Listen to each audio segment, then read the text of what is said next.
Point de presse, déclaration liminaire. Mesdames et messieurs, chers confrères de la presse,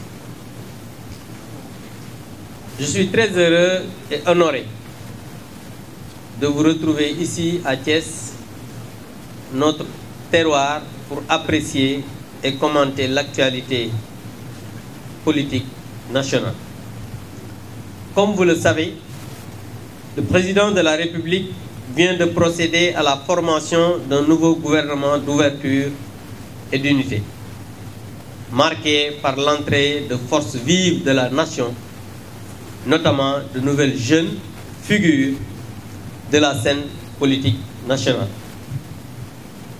Nous voudrions, à l'entame de ce point de presse, adresser nos remerciements et félicitations les plus sincères à son Excellence, le Président de la République, Macky Sall, pour cet esprit d'ouverture et de cohésion nationale, mais aussi pour la confiance encore renouvelée à de dignes fils de la région de Thiès, notamment les ministres Augustin Tine, élevé au rang de ministre d'État, directeur de cabinet politique du président de la République, mais aussi de notre camarade Pape Amadou Ndiaye, plus connu sous le nom de Dr Ndiaye, qu'il a bien voulu nommer au poste de ministre de l'Artisanat et de la transformation du secteur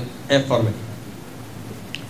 Nous tenons aussi à féliciter et à encourager notre sœur, Madame Ndeye Tické Ndiaye Diop, ministre sortante pour service rendu à la nation, mais aussi pour son engagement et son dévouement constant, et l'inviter à continuer, comme par le passé, à s'engager pleinement aux côtés du chef de l'État pour la cause de la République. Au-delà, nous marquons notre pleine adhésion et notre satisfaction à la décision de notre fils du terroir, en l'occurrence M. Idrissa Seck, à accompagner le président de la République dans sa vision et sa politique d'émergence à travers le plan Sénégal émergent, avec le plan d'exécution PAP 2A+, c'est-à-dire le plan d'action prioritaire, ajusté et accéléré. La cause de la République et surtout l'esprit de patriotisme valent tous les sacrifices. Et c'est justement ce qui singularise et particularise certains hommes politiques de notre pays, au moment où dans certains pays, les tensions et ébullitions politiques sont constantes. L'esprit dans la démarche du président de la République et le sacrifice consenti par ses alliés qui ont décidé de l'accompagner trouvent leur fondement dans sa vision adossée sur une démarche de stabilité, d'efficacité et de cohésion nationale. Notre satisfaction est d'autant plus grande qu'à notre niveau, je veux dire au niveau des instances de l'Alliance pour la République, mais et au-delà, c'est-à-dire de Benno Bokk Yakaar, notamment au niveau de la coalition Benno Bokk Yakaar, que j'ai dit tout à l'heure, nous ne ménagerons aucun effort pour travailler et coopérer pleinement pour l'atteinte des objectifs dans le seul but de servir le Sénégal et Thiès en particulier. Comme toujours, le gouvernement continuera à répondre aux attentes des Sénégalaises et des Sénégalais et aux innombrables interpellations nées d'un contexte mondial déjà difficile avec cette pandémie Covid-19. C'est pourquoi, dans ce qui est appelé à tort ou à raison par des confrères de la presse d'un gouvernement de combat, soyez assurés que les dignes fils de Thiès ne seront pas à la traîne. je vous remercie de votre aimable attention. ñi ngi nuyu ñëpp ku ci nekk sa tur ak sa sant di wax ne am nañ mbégte lool tey daje fii ci Thiès pour waxtaan ak li nga xamante ni ñooy suñu mbokk taskatu xabaar yi pour ci li nga xamante ni mooy actualité politique nationale. ndax ku ne xam na ne président de la République Macky Sall démb indi na ay coppite ci li nga xamante ni moom mooy wàllu politique gu Sénégal en général ci institution yi def ay ajustement am ñoo xamante ne nii dugg nañ ci gouvernement bi am ñoo xam ne génn nañ waaye dañu bëggoon rek bi ñuy tàmbali ñu sant gërëm président de la République ci matam ci teeyam ci dalam ak ci ubbeeku bi muy ubbeeku ba nga xam ne am na ay nit ñoo xam ne ñu am taxawaay lañ fii ci dëkk bi muy ci réew mi yépp boo dugal leen ci biir gouvernement bi ci benn esprit rek mooy fexe Sénégal dal Sénégal nekk benn ñu mën a am ay résultats ci li nga xamante ni moom mooy vision. dañ ciy tàmbali nag di ko sant bu baax di ko gërëm ci li nga xam ne mooy ay doomu Thiès yoo xam ne dafa feddali seen kóllëre ak seen kóolute ak kóoluteem ci ñoom ki ci jiitu mooy le ministre Augustin Tine nekkoon ministre directeur de cabinet du président de la République mu tey gën ko jëmmal def ko li ñuy wax ministre d'État directeur de cabinet politique du président de la République loolu day wane kóolute bu mu am encore ci doomu Thiès te loolu ñu ko ciy sant di ko ci gërëm waaye nag di ko sant bu baax ci li nga xamante ne nii moom mooy aussi suñu xarit suñu àndandoo bu yàgg koo xam ne nag suñ nee endurance suñ nee social suñ nee loyauté mën nañ ko gis ci moom muy Pape Amadou Ndiaye ñu gën ko xam ci docteur Ndiaye mu fal ko li ñuy wax ministre de l'artisanat loolu dañ ciy sant bu baax président de la République te jàpp ne loo xamante ni na luy gën a ñoŋal la nga xam ne moom mooy fii waa Thiès ak doomu Thiès di ko ci sant nag bu baax et di remercier ak féliciter di encourager suñu sœur Ndeye Tické Ndiaye Diop parce que ku ne xam na ne dans l'histoire du Sénégal c'est la première fois ñu am ministre boo xam ne mooy jigéen di porte-parole gouvernement loolu moom taxawaayam ak jëmmam ci biir gouvernement bi wax dëgg yàlla lu ñuy rafetlu la di ko encourager di wax ne dina continuer parce que moom c'est un commis de l'État un commis de l'administration ànd bi ñuy ànd ak président de la République ci vision bi nga xamante ni moom la am bu loolu weesoo nag ñuy wax ne ñun de waa Thiès nekk ci coalition Benno Bokk Yaakaar muy alliance de la République ak képp ko ànd ak président ñi ngi rafetlu bu baax ki nga xam ne doomu Thiès la te nekk président conseil départemental bu Thiès muy Idrissa Seck nga xam ne nangu na tey ànd ak président de la République jàppale ko ànd ak moom ci vision bi mu am pour que Sénégal mën a jëm kanam ndax nag dañuy wax ne bu fekkee ne intérêt Sénégal dafa taxaw nit ñi dañoo war a fàtte seen bopp te Idrissa gis nañ ne fàtte na boppam jël ci kanam li nga xam ne moom la teg ci kanam mooy intérêt Sénégal loolu dañ koy rafetlu te xam ne ñun de nangu nañ loolu nga xam ne mooy décision bi mu jël ba pare nag di ci encourager le président Idrissa Seck encourager aussi le président Macky Sall bi nga xam ne moom moo am xel boobu ba ibbi dënnam ibbi Sénégal dans le seul but de satisfaire l'intérêt du Sénégal et des Sénégalais di wax rek ne loolu nag mooy li nga xam ne ñun lu ñuy rafetlu la te nag ñun ñi nga xam ne ñoo ànd ak président de la République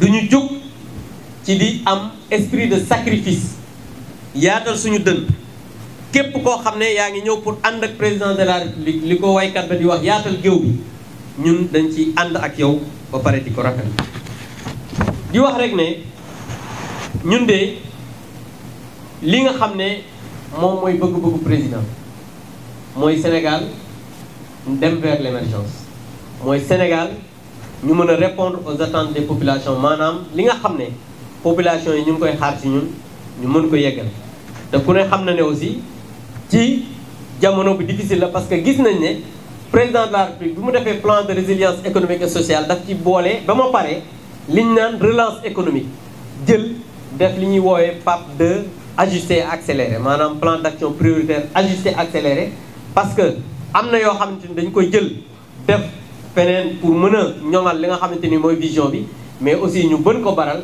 parce que jamono ji ñu nekk ku ne xam na ne économie mondiale bi dañ ko bouleversé ku ne xam na ne économie mondiale c'est bouleversé parce que ñi ngi wax ne ñëpp dañuy dem vers la récession ñu gis ne le ministre des finances et du budget gis na ne moom kat mën nañu bañ a dem sax vers la récession parce que récolte yu am solo yi ñuy xaar mën na tax Sénégal dem fa croissance bu 2% loolu mu doon loo xam ne c'est pas encore homologué mais am nañ ci yaakaar donc loolu bu fekkee ne jamono jooju le président de la République ibbeeku ibbi dënam ay nit ñu am Pastef am taxawaay ñëw ànd ceeg moom loolu day doon loo xam ne lu ñuy rafetlu suñu bokkee ci loolu ba pare ne moom la suñu sœur Ndeye Tické Ndiaye Diop jëlul donc dañuy wax ne ba tey dërëm bi génnul gaal donc loolu aussi dañ koy rafetlu di ko encourager di ko ñaanal aussi lii daal moo doon li nga xam ne bëggoon nañ ko waxtaane ak yéen et di wax ne nous restons à votre disposition pour éventuellement les questions yu ngeen di poser pour que ñu dem vers le poste. D'abord Isidore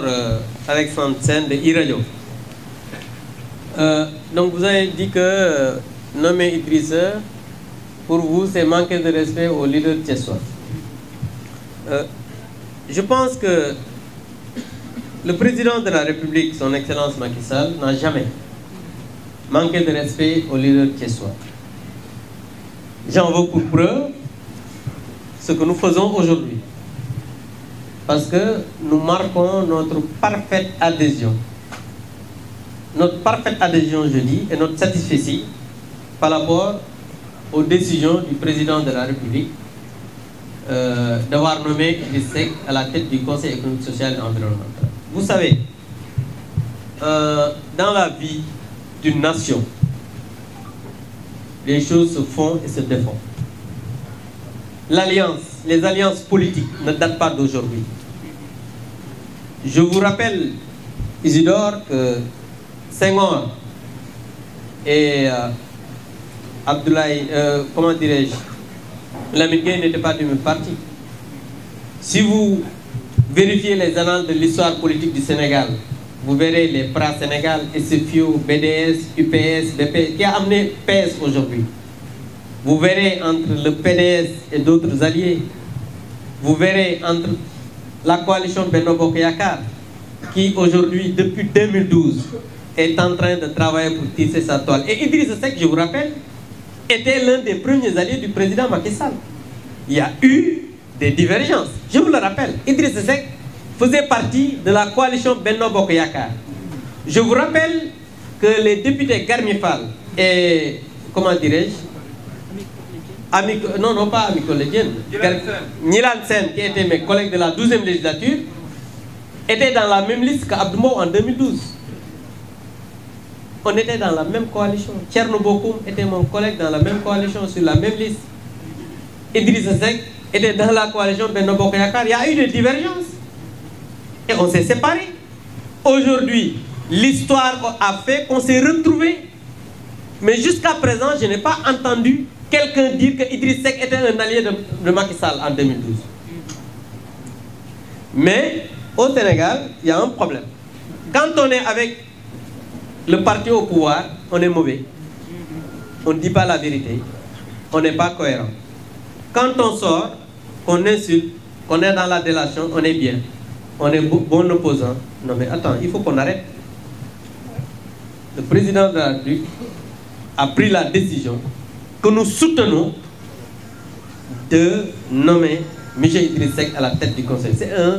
C'est pas un manque de respect, c'est déjà quelque chose de bien que nous approuvons. Ça c'est déjà la réponse que je donne, c'est pas un manque de respect par rapport au leader de Thiès. Maintenant, il disait que c'est le Conseil économique, social et inutile. Vous l'avez entendu hier, il a répondu à vos questions en disant que la cause de la République et surtout l'esprit de patriotisme valent tous les sacrifices. Tu sais, en temps nouveau et en situation nouvelle, il faut des comportements nouveaux. Avant cette date, il n'y avait pas la pandémie, il n'y avait pas la récession, il n'y avait pas de problèmes dans ce pays. Mais Idriss Seck était dans son rôle de s'opposer parce qu'il se disait que aujourd'hui, ce que Macky Sall fait ne cadre pas avec sa vision. Mais plus tard, il a été convaincu et il a compris qu'aujourd'hui, pour que le pays puisse aller de l'avant, il faut unir nos forces. Voilà ce qui motive la décision du président Idriss Seck. L'autre question, je disais que c'est un leader local. Mais oui, je l'ai senti parce qu'il avait gagné que Thiès. Et je l'assume. C'est moi qui l'avais dit et je l'assume. Maintenant, aujourd'hui, il a décidé d'accompagner le président de la République. Ce qui se fera demain, Dieu seul sait. Voilà la réponse que je peux donner par rapport à vos questions. Maintenant, pour Ibrahima Ndiaye de Walfadjri, partagez-vous avec les autres qu'il a trahi? Non, je ne le partage pas. Je pense que c'est quelqu'un qui a pris ses responsabilités et il a répondu hier que le pays, parce qu'il a dit qu'il y a d'autres qui l'ont dit qu'il devrait prendre le chemin de l'opposition radicale. Mais lui, il a choisi d'accompagner le président Macky Sall. Il faut lui laisser quand même ce choix-là et lui reconnaître que son choix... En tout cas, nous pensons que son choix est bien. D'autres pensent que le choix n'est pas bien. Ça n'engage que ces gens-là. Mais nous pensons que le choix qu'Idriss Seck a pris est le meilleur choix. Une autre question, le président Macky, voilà, Idriss Seck disait que la vision du président se limite à Diamniadio. Vous savez, ça c'est le passé. Nous, ce qui nous intéresse, c'est l'avant et ce qui se passe à l'horizon. Idriss Seck a fait une conférence de presse et je pense que toutes vos inquiétudes, il a eu à répondre à cela. Mais comme je vous l'ai dit, dans des alliances politiques, à un moment donné, on peut avoir des divergences de vues, on peut avoir des divergences d'appréciation, mais il peut arriver un moment où on peut comprendre que voilà un peu ce que je dois faire pour pouvoir aller de l'avant. Voilà un peu ce que je veux dire à cette question. La nouvelle configuration politique par rapport à Babacar Ndao, vous savez, il y aura une configuration politique autre. Et je pense que on s'achemine vers des élections locales. L'avenir nous dira ce qui va se faire. Souvent, les gens mettent souvent les charrues avant les bœufs. En tout cas, ce qu'il faut dire est que le président de la République et le président Idriss Seck ont décidé d'unir leurs forces pour le Sénégal. Maintenant, à Thiès, ce qui se fera demain, si on décidera de ce qui va se faire, vous serez informés de cela. Voilà ce que je peux dire pour le moment. Mais vous savez, armée mexicaine, ça c'est votre terme, mais en tout cas, ce qui est sûr et certain, depuis 2012, on est là. Depuis 2012, on continue à se battre.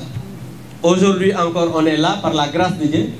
Et on prie pour que demain, on puisse continuer à être là et faire de la politique pour l'intérêt du Sénégal et aussi des Thiessois et des Thiessoises. De manière ramassée, parce que nous avons dit oui, Idrissa, moi waxon li, Idrissa moi wax li, Idrissa est-ce que warul ak yoy. Vraiment, Idrissa ci bopam tontu na dem. Mom néna ba nga xamé né parce que damay fatali te loolu nit ñi maa ngi dégg journaliste yi wax mais kenn waxu ne Idrissa moom Macky Sall ñoo àndoon 2012 loolu da leen ko fàttali yéen tamit 2012 Idrissa faisait partie de la coalition Benno Bokk Yaakaar bi ñuy dem élection législative Idrissa bulletin marron la woon mooy bulletin Benno Bokk Yaakaar donc jamono di dox ba tàggalikoo am te nag aussi bu ñu waxee politique gu Sénégal ànd ak tàqalikoo du tey la commencé bu ngeen fàttalikoo bu ñuy wax ay waxu Senghor Lamine daa leen dégg ay SFIO dëgg la fekk ñu fi waaye histoire mi ngi fi ay PRA Sénégal ay BDS BPS UPS ñu dajaloo ñu indi PS donc yooyu yëpp c'est vie politique moom mooy demee noonu ay fusion ak défusion moom mooy indi noonu da ngay gis même présentement dans l'histoire politique da ngay gis ne même PDS am na ay parti yoo xam ne fusionné na ak moom yéen a ngi fàttaliku man parti bi ma njëkk a nekk PPC dañu fusionné woon ak li nga xam ne mooy PDS am ay tey jii APR di fusionner ak yeneen parti. Donc je pense que loolu moom mooy la vie démocratique dynamique dans un pays. Que Idrissa Seck nag je pense que moom ci boppam wax na démb ne am na ñoo xam ne ñi ngi ko doon wax jëlal l'opposition radicale pour nga xeex nguur gi fi nekk. mu ne dëgg la respecté na wax yooyu waaye moom position bi mu jël ak xalaat bi mu gis moom mooy dafa war a ànd ak président Macky Sall pour ñu développer Sénégal. waaw loolu nag bu ko nit jëlee comme décision ay la yowén nañ ko nangul. am na ñoo xam ne nee nañ baaxul waaye am na ni ñu ne baax na mooy ñiy toog ci table ji ak ñi ñu àndal nee nañ baax na bëgg nañ ko ñi ngi koy sant di ko gërëm ba pare di leen féliciter. donc ku ne nañ la bàyyi ak sa cëggal guyam nag mooy moom dem na ba benn moment gis na ne ak ñi mu àndal ànd ak le président Macky Sall pour développer réew mi mooy li nga xamante ni jàpp na ne mooy li war a am jamono ji. te loolu c'est pas parce que da nga nekk parce que souvent boo nekkee opposition rek yow yaa crédible yaa baax yaa mën a jàng loo wax baax na soo àndee njiitu réew mi ñu ne non non tu as trahi li nga def baaxul. mais alors que njiitu réew mi li ëpp ci Sénégalais yi nee nañ programme am moo baax parce que bi ñu demee élection moom la ñu fal au premier tour kon ku ànd ak kooku kay moo war a baax nag. lii moom mooy li nga xam ne mën nañ ko wax par rapport aux décisions bi nga xam ne moom la président Idrissa Seck jël. te ñu ko ci encouragé te di leen wax nag ne ñun nangu nañ ko bu wér ay dafa xeeb waa APR bu Thiès xeebu la xeebu APR PS dina falaat kenn suñu biir démb. barki démboo Njaay man mu def ma premier vice-président suñu coalition def ñu premier vice-président à l'Assemblée nationale. jël Augustin Tine def ko ministre d'État directeur de cabinet politique waa na xeebel moom kay xanaa dañ naan dafa gën a jëmmal waa Thiès nag nangu leen loolu. parce que doomu Thiès yi moom bu ñu waxantee dëgg rek wax dëgg yàlla jamono ji amuñu dara lu ñuy wax parce que président Macky Sall mi ngi jàppale Thiès mi ngi jàppale doomu Thiès yi te loolu jàpp naa ne pour l'intérêt Sénégal yëpp la. configuration bi ñuy wax nag bu nouvelle configuration li Babacar Ndaw di wax sànq li am mooy nañu yem rek ci li xew nii mooy coalition bu président Idriss Seck ànd nañ ak le président Macky Sall pour l'intérêt du Sénégal. configuration politique locale bu Thiès nag je pense que bu ñu ca yeggee dinañu waxtaan parce que nag ay nit suñu nekkee dañuy waxtaan suñu juboo ñu xam ne juboo nañ ci lii lu ñu juboowul ñu xam ne juboowuñ ci lii te bis buñ ca àggee waxtaan li ñuy yoo xam ne nañ ko def nañ ko waxtaanee da koy jiitu suñu waxtaanee ba am suñu nouvelle configuration bu neexee yàlla di nga ko xam. waaw man xam nga comme ni ma la waxoon li ma waxoon noonu amul dara lu may wax man Abdou Mbow di ko retiré parce que politique boo ci nekkee jamono ba ngay wax da ngay assumer la ngay wax. aujourd'hui ces considérations dafa am loo xam ne moo ëpp solo ay considérations personnelles mooy l'intérêt du Sénégal moo tax tey jii ñun dañu jël l'intérêt du Sénégal teg ci kanam fàtte suñu bopp. gis nga li ñu doon wax ak lu ñuy waxante fàtte nañ ko xam nga lan lañ teg ci kanam intérêt Sénégal ak sénégalais. dégguma loolu sa appréciation la non déggoo li ma la wax man lu ma wax dama koy assumer Babacar man du ma wax di daw parce que ci rajo laay wax ak télé loo dégg ñu ne Abdou Mbow moo ko wax rek bu la neexee mën nga koo tegaat je te dirai maa ko wax merci. météo politique ou bien en supputation en tout cas moi je ne suis pas encore à ce niveau et je ne pourrais pas vraiment répondre à ça parce que nous ce qui nous intéresse c'est les Sénégalais et ses intérêts mais vraiment la météo politique on n'entrera pas dans ça merci. donc li may wax rek mooy loolu moom wax dëgg yàlla gisaane la te comme amaguñu ay tani yu leer ñun du ñuy tani ñi nga xam ne ñoo ciy gisaane wala tani vraiment ñu bàyyi leen ak seen xalaat jërëjëf. Idrissa Seck a son parti nous avons notre parti donc diggante toppateeg topp ju c'est pas la même chose parce que Idrissa est de Rewmi et nous sommes de l'Alliance pour la République. Idrissa Seck est le président du Conseil économique et social. Macky Sall est le président de la République du Sénégal. Il faut faire la part des choses. Donc, on n'est pas encore, est-ce qu'on va être derrière tel ou tel autre. Donc, je pense que vraiment, sur ce plan-là, on est très clair.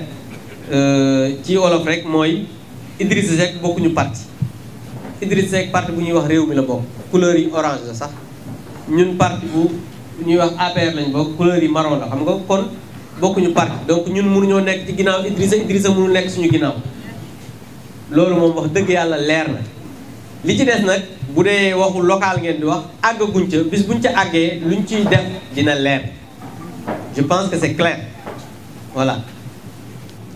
La Constitution de la République du Sénégal confère au président de la République Macky Sall de nommer aux emplois civils et militaires. Et seul lui peut expliquer pourquoi ce choix. Moom moo faloon Ndeye Tické moom moo jëlaat Ndeye Tické dindi ko teg fa keneen. Ça c'est des prérogatives constitutionnelles. Personne ne peut interpréter cela. Maintenant, comme on dit chez vous, les faits sont sacrés, le commentaire il est libre. Le président de la République a nommé Yankhoba Diattara, nous le félicitons. Di ko ñaanal nag mu réussir. Donc vraiment, il n'y a pas de commentaire à faire là-dessus. C'est le président de la République, dans ses prérogatives constitutionnelles, qui a eu à aujourd'hui nommer Yankhoba Diattara et nous acceptons sans problème cette nomination. Mais lu mu ko mën a jox nag bis boo gisee Macky Sall nga laaj ko parce que très sincèrement non c'est vrai non s'il vous plaît s'il vous plaît s'il vous plaît s'il vous plaît il n'y a pas de deal. Ce qu'il y a, si c'est deal, c'est quoi? C'est quelque chose qu'on fait dans l'obscurité. Ça c'est au grand jour. D'ailleurs RTS conférence RTS la ñu ñëw ñu ne lii le président def léegi deal moom mooy nit koo xam ne dafa sàcc def nangam mais président prérogative constitutionnelle moo ko may mu nommé ku ko neex. loolu yow yaa ko wax te am nga ci sañ-sañ waaye ñun waxuñu loolu xam nga yow nit nga mën nit la am nga sa xalaat am naa sama boss pour man trahirul c'est clair. C'est un phénomène qui ressurgit et un phénomène mondial, ça il faut le dire. Mais depuis quelque temps, on voit qu'au Sénégal, le phénomène a quand même pris de l'ampleur. Déjà, le président de la République a donné des instructions fermes pour d'abord travailler à quand même surveiller davantage les embarcations. C'est pourquoi aujourd'hui, vous voyez que certains même ont eu quand même à faire l'objet d'arrestations.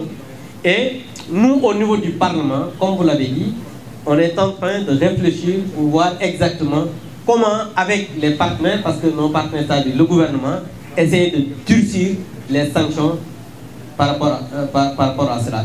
Et je pense que le président de la République comprend que ce phénomène prend de l'ampleur et que le gouvernement va s'y atteler et le plus rapidement. Ça, je pense que quand même, je peux vous le dire parce que le président de la République prend très au sérieux ce phénomène. Donc, ce que je veux dire, c'est que l'immigration clandestine, wax deug yalla lu doy war la lo xamanteni la gis nañ né yokuna fan yi bien que nak ci aduna bi yépp le lëmbe mais Sénégal dañu gis subitement jekki-jekki mu am vraiment immigration clandestine bi gëna jéggi dayo président de la République joxe na ay instructions pour que ñuy gëna surveiller li nga xamné moy ni ñu koy waxati fi ñuy démé gis na ay sanctions yo xamné dinañu ko durcir parce que Assemblée nationale ñi ngi ci xalaat te gouvernement bu bees bi aussi président de la République jàpp nañ ne te loolu moom mooy li nga xamante ni instruction yi muy joxe la dina ci jóg pour que le plus rapidement ñu jéem a xool comment endiguer vraiment loolu mooy li nga xamante ni mën naa ko jox pour le moment. ñi ngi sant ñëpp di remercier aussi nos camarades de la presse.